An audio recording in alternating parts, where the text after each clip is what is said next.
আসসালামু আলাইকুম দর্শক। উপদেষ্টা আসিফ মাহমুদ শপথ ভেঙেছেন, মন্তব্য করলেন ইশরাক হোসেন। দর্শক, তথ্যটি ডেইলি ইত্তেফাক একটি প্রতিবেদনে প্রকাশ করেছে। চলুন আমি আপনাদেরকে সেই প্রতিবেদন থেকে একটু পড়ে শোনাই। তার আগে আমরা জানাই যে আমরা জানি ইশরাক হোসেনকে হাইকোর্ট পারমিশন দিয়েছিল শপথ পড়ানোর জন্য, কিন্তু এই শপথ পড়ানো নিয়ে নানা রকম আন্দোলন হয়েছিল। এখন আবার এটা ভিন্ন রূপ নিয়েছে। এখন উপদেষ্টা আসিফ মাহমুদ শপথ ভেঙেছেন বলে মন্তব্যবাদ বা দাবি করছেন ইশরাক হোসেন। সেই বিষয়ে ডেইলি ইত্তেফাক একটি রিপোর্ট প্রকাশ করেছে। চলুন আমি আপনাদেরকে একটু শোনাই। স্থানীয় সরকার উপদেষ্টা পদে আসিফ মাহমুদ সজীব ভুইয়া শপথ ভঙ্গ করেছেন বলে জানিয়েছেন বিএনপির নেতা ইশরাক হোসেন। অসত্য ও বিভ্রান্তিমূলক তথ্য গণমাধ্যমকে উপস্থাপনার জন্য সজীব ভুইয়া বহাল থাকার নৈতিক অধিকার হারিয়েছেন বলে মনে করেন এই নেতা। শপথ ভঙ্গ করার জন্য সজীব ভুইয়া পদত্যাগ দাবি করছেন ইশরাক হোসেন। মঙ্গলবার দুপুরে 12:30টার দিকে ঢাকা দক্ষিণ সিটি কর্পোরেশনের প্রধান কার্যালয় নগর ভবনে এসে এই কথা বলেন ইশরাক হোসেন।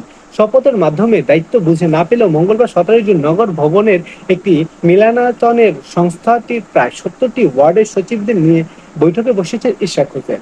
বেলা 1টার দিকে বৈঠক শুরু হয়। এর আগে গতকাল 70 জনের বেশি পরিচ্ছন্নতা পরিদর্শককে নিয়ে বৈঠক করেছিলেন তিনি। ইশরাক হোসেন বলেন, উপদেষ্টা আসিফ মাহমুদ বয়সে খুব তরুণ, সামনে তাকে অনেক পথ পাড়ি দিতে হবে। কাজেই জনগণের প্রতি শ্রদ্ধাশীল আচরণ, আদালতকে রায়ের প্রতি সম্মান প্রদর্শন তার কাছ থেকে কাম্য। অসত্য তথ্য দিয়ে জনগণকে বিভ্রান্ত করা তার কাজ নয়। কারণ এত অত্যাচার নির্যাতন সহ্য করে যেসব জনগণ তাদের নির্দিষ্ট লক্ষ্য থেকে বিচ্যুত হননি, তাদের তিনি বিভ্রান্ত করতে পারেন না। বিএনপির এই নেতা বলেন, নির্বাচন ট্রাইব্যুনাল আগের গ্যাজেট বাতিল করে ইশরাক হোসেনকে মেয়র হিসেবে গ্যাজেট প্রকাশ করার জন্য বাংলাদেশ নির্বাচন কমিশন সচিবালয়কে নির্দেশ দিয়েছে।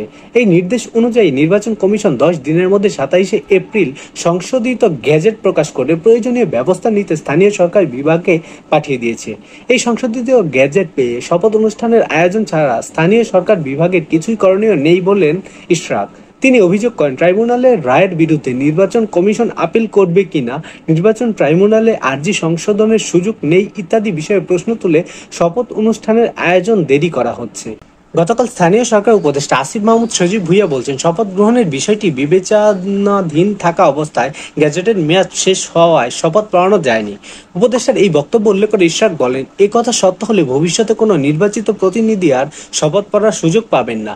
এর আগে বেলা 11টা থেকে নগর ভবন প্রাঙ্গণে অবস্থান নিয়ে বিক্ষোভ শুরু করেন ইশরাকের সমর্থক ও ঢাকা দক্ষিণ সিটির কর্মচারীরা।